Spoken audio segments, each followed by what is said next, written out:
Hi guys, പാകിസ്ഥാനിൽ നിന്ന് വരുന്ന ന്യൂസ് എല്ലാം തന്നെ നമുക്ക് ഇച്ചിരി സന്തോഷം തരുന്ന ന്യൂസാണ് വരുന്നത്. അതായത് ഇന്ത്യയിൽ എത്ര പേർക്ക് സന്തോഷമുണ്ടെന്നറിയില്ല, പക്ഷെ ഇന്ത്യനെ യഥാർത്ഥമായി സ്നേഹിക്കുന്ന ആൾക്കാരുണ്ടെങ്കിൽ അവർക്കെല്ലാം സന്തോഷമായ ന്യൂസുകളാണ് ഇപ്പോൾ കേട്ടുവരുന്നത്. എന്താന്ന് വെച്ചാൽ രണ്ട് പ്രധാനപ്പെട്ട കാര്യങ്ങളാണ് ഇപ്പോൾ പാകിസ്ഥാന്റെ ഉള്ളിൽ തന്നെ നടന്നുകൊണ്ടിരിക്കുന്നത്. അപ്പോൾ അതിനെക്കുറിച്ച് നമുക്ക് നോക്കാം.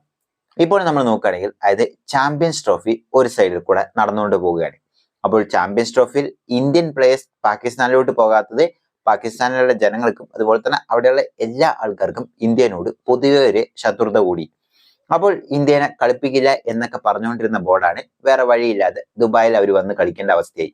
അതായത് ഇന്ത്യൻ പ്ലേയേഴ്സ് ദുബായിൽ തന്നെ ഉണ്ടാവും, പക്ഷെ ഇവര് അവിടുന്ന് ട്രാവൽ ചെയ്തു കളിച്ച് തിരിച്ചു അങ്ങോട്ട് പോകേണ്ട അവസ്ഥയിലോട്ട് എത്തി. അപ്പോൾ ഇന്ത്യയുടെ പവർ എല്ലാ സ്ഥലത്തും പാകിസ്ഥാനെക്കാട്ടിലും മേലെയാണെന്നുള്ള കാര്യത്തിൽ യാതൊരുവിധ തർക്കവുമില്ലാത്ത കാര്യമാണ്.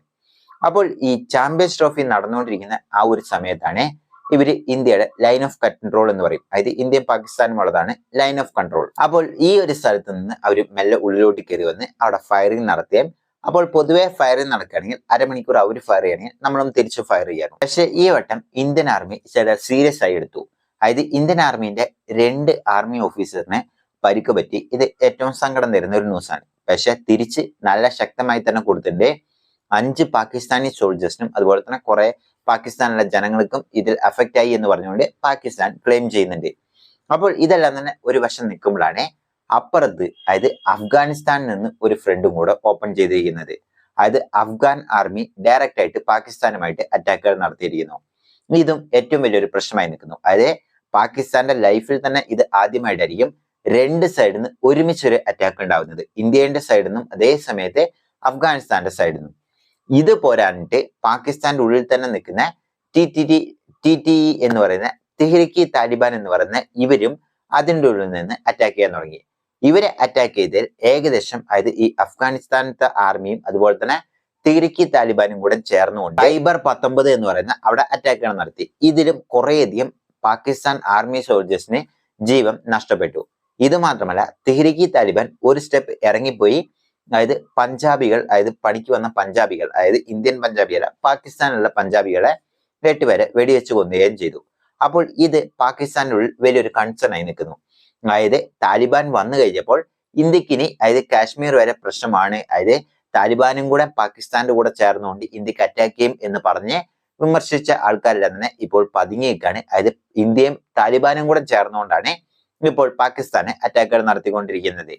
അപ്പോൾ ആ ഒരു സമയത്ത്, അതായത് ഇത്രയും ചുറ്റും നടക്കുമ്പോൾ ഉള്ളിൽ കിടന്ന് പോരാടുന്ന ബൽചിസ്ഥാൻ ആർമി വെറുതെ നിൽക്കുവോ? BLAയും ഇതിലോട്ട് വരുന്നു. അതായത് BLA വന്നു കഴിഞ്ഞപ്പോൾ BLA ഇപ്പോൾ റീസെന്റ് ആയി പറഞ്ഞ കാര്യം എന്താണെന്ന് വെച്ച് കഴിഞ്ഞാൽ, എത്രയും പെട്ടെന്ന് ബൽചിസ്ഥാൻ ഒരു സ്വയം ഭരണ പ്രദേശം അല്ലെങ്കിൽ ഒരു സെപ്പറേറ്റ് രാജ്യമായി ഞങ്ങൾ ഡിക്ലെയർ ചെയ്യാൻ പോകുകയാണ് എന്നുള്ളത്. പക്ഷെ ഇതിനു മുമ്പ് ഇവരിങ്ങനെ ഒരു സ്റ്റേറ്റ്മെന്റ് ഇറക്കുമ്പോൾ അമേരിക്കന്റെ ഭാഗത്തുനിന്നും വെസ്റ്റേൺ കൺട്രീസ് എല്ലാം തന്നെ ഇവർക്കെതിരെ പാകിസ്ഥാന് അനുകൂലമായ സപ്പോർട്ടുകൾ വന്നുകൊണ്ടിരുന്നു. പക്ഷെ ഈ വട്ടം നമ്മൾ നോക്കുമ്പോൾ ആ ഒരു സപ്പോർട്ടുകൾ ഇല്ല. കാരണം എന്താണെന്ന് വെച്ചാൽ, അതായത് ഇതിനു മുമ്പ് വരെ, അതായത് ഈ അമേരിക്കൻ അഡ്മിനിസ്ട്രേഷനിലെല്ലാം തന്നെ ഇലാ ഒമർ ഇങ്ങനെയുള്ള കുറെ തീവ്രവാദികൾ അതിൻ്റെ ഉള്ളിലുണ്ടായിരുന്നു. അപ്പോൾ ഈ ഇലാ ഒമറിനെയൊക്കെയാണ്, അതായത് ഇന്ത്യയിലെ രാഹുൽ ഗാന്ധി കണ്ടു എന്ന് പറഞ്ഞുകൊണ്ട് വലിയ വിമർശനം ഇന്ത്യയിൽ മൊത്തം ഉണ്ടായിരുന്നത്. അപ്പോൾ ഈ ഇലാ ഉമറിനെയൊക്കെ ഈ വട്ടം എടുത്തു കളഞ്ഞുകൊണ്ട് തന്നെ ഈ സപ്പോർട്ട് എല്ലാം തന്നെ പാകിസ്ഥാന് അവിടെ നിന്നും പോയി. അപ്പോൾ ഈ വട്ടം അമേരിക്ക ഇതിന്റെ മുന്നിൽ സപ്പോർട്ട് ചെയ്യുന്നതും ഇന്ത്യ സപ്പോർട്ട് ചെയ്യുന്നതിനും രണ്ട് പ്രധാന കാരണങ്ങൾ കൊണ്ടാണ്. ഒന്ന്, ഇന്ത്യ ഇതിൽ പ്രധാനമായിട്ടും സപ്പോർട്ട് ചെയ്യുന്നത്, അതായത് ബൽചിസ്ഥാനെ സപ്പോർട്ട് ചെയ്യുന്നത് എന്താണെന്ന് വെച്ചാൽ, അതായത് ബൽചിസ്ഥാൻ എന്ന് പറയുന്ന സെപ്പറേറ്റ് രാജ്യമായി അവിടെ പിരിയാണ് എന്നുണ്ടെങ്കിൽ നമ്മൾ പാകിസ്ഥാന് വേണ്ടി ഇത്രയും അധികം ഡിഫൻസ് ബഡ്ജറ്റ് പാകിസ്ഥാന്റെ ആ സൈഡിലോട്ട് നമ്മൾ അതായത് ഇത്രയും കൊടുക്കുന്നതിൽ നമുക്ക് ആ ഒരു പ്രശ്നമില്ല. അതായത് കുറെ ത്രെട്ട് 50% നമുക്ക് കുറയാൻ സാധ്യതകൾ കൂടുതലാണ്.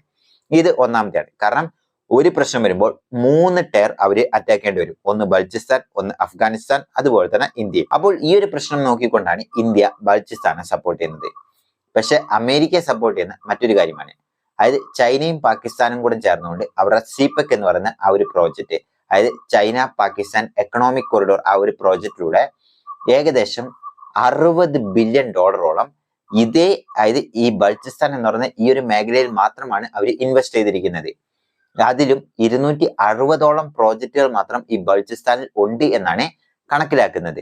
അപ്പോൾ ഇത്രയും അധികം ചൈനയുടെ പൈസ ഇവിടെ ഉള്ളതുകൊണ്ട് തന്നെ ഇപ്പോൾ ബൽചിസ്ഥാൻ ഒരു സെപ്പറേറ്റ്, അതായത് ഒരു രാജ്യമായി പിരിയും. ചൈനയുടെ കംപ്ലീറ്റ് പണമും ഇവിടെ വേസ്റ്റ് ആയി പോകും. കാരണം ബലൂചിസ്ഥാൻ ആർമി ഏറ്റവും കൂടുതൽ എതിർക്കുന്നത് ഈ ചൈനയുടെ പ്രോജക്റ്റുകളാണ്.